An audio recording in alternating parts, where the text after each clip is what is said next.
Ladies and gentlemen, Tim Hodges, his presentation, 3 things to consider before building a website. Tim Hodges.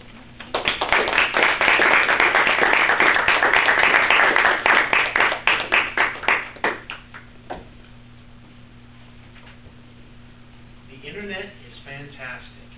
It never sleeps. It's always ready to do business. Right now, the Forest City Surplus website I work at is taking customer orders even though I'm standing here at the front of the room talking. An acoustic guitar player can come home at 3 a.m. from a gig and listen to guitar samples of one of Dan's guitars without waking him up. Last night at 5 a.m. I was able to check out the website of Bob Andrighetti, one of our real estate agents. I could view all of his available listings without waking him out of bed. Doesn't this sound great?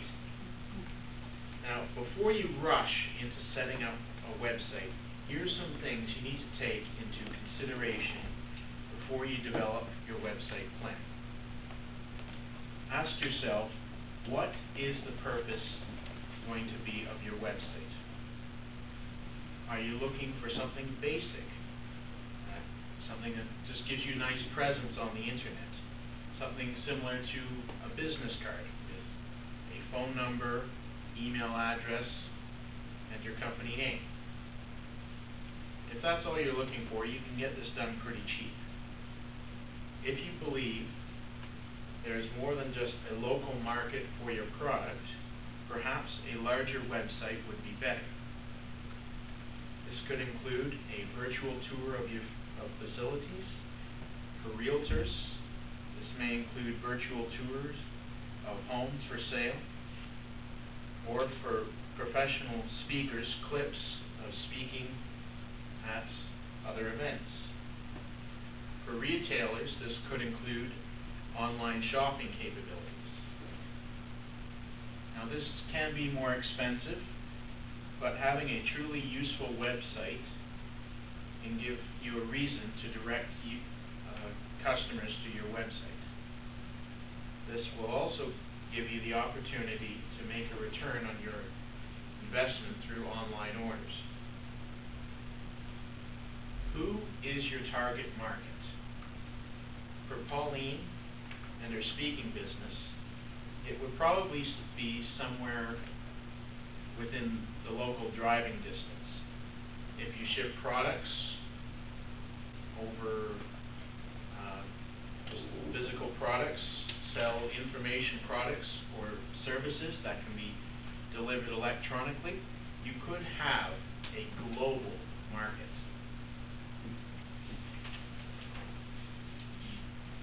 The basic style of your website is dependent on a few factors. If you're aiming for just the local area, a website with video and flash animations or presentations will get your message across clearer. It will hurt you in your search engine rankings, but if you're only interested in local customers, you can find other ways to drive customers to visit your website. The number of products you have on your website also affects the style of your website. Some websites with only one product have been designed very effectively with one very large web page describing the product in great detail and offering testimonials and all sorts of detail about the product, and then just a simple page afterwards where you can just process the credit card information and take your orders. If you have multiple products, you have to look at setting up different sorts of categories.